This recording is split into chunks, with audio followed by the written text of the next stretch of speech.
น้องสำคัญกับไอ้กว่าไปสัญญากันไว้เอามือได้เอาสิจัดงานแต่งไอ้ฮักเจ้าฮักแห้งแทงลายไอ้ยอมตายแทนได้ลา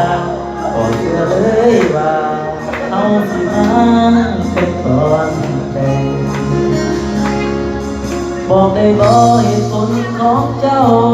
หากสองเขามันยังขาดใจจะอยู่กับใคร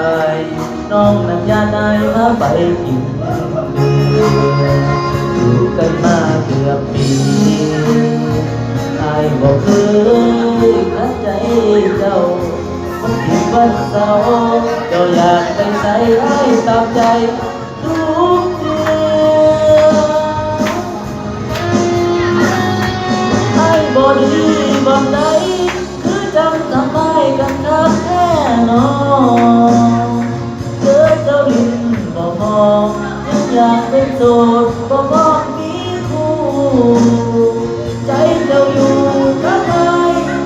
กับใครไอ้ยังบ่บัดเท่ากันเบื่อออกมาดูสิสามต่อเรื่องสิพอ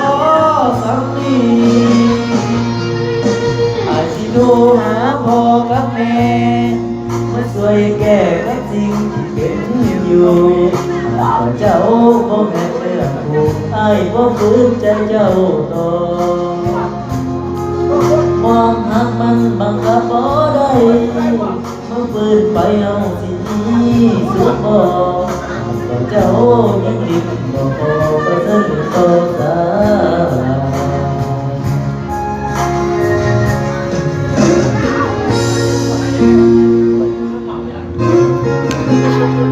วัด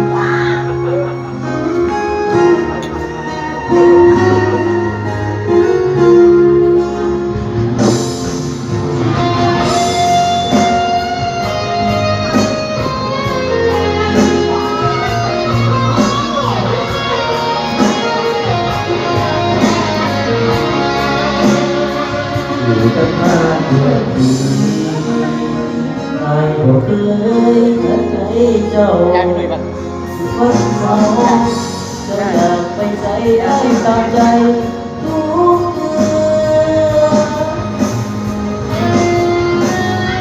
ไอ้บ่ดีบ่ใดคือจังทำให้กันขาดแน่นอนเจอเจ้าลิ้นบ่มองอยากเป็นโสดบ่มองมี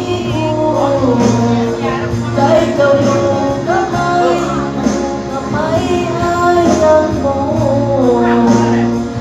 บอกมาบ่ดูสามต่อหรือสิขอ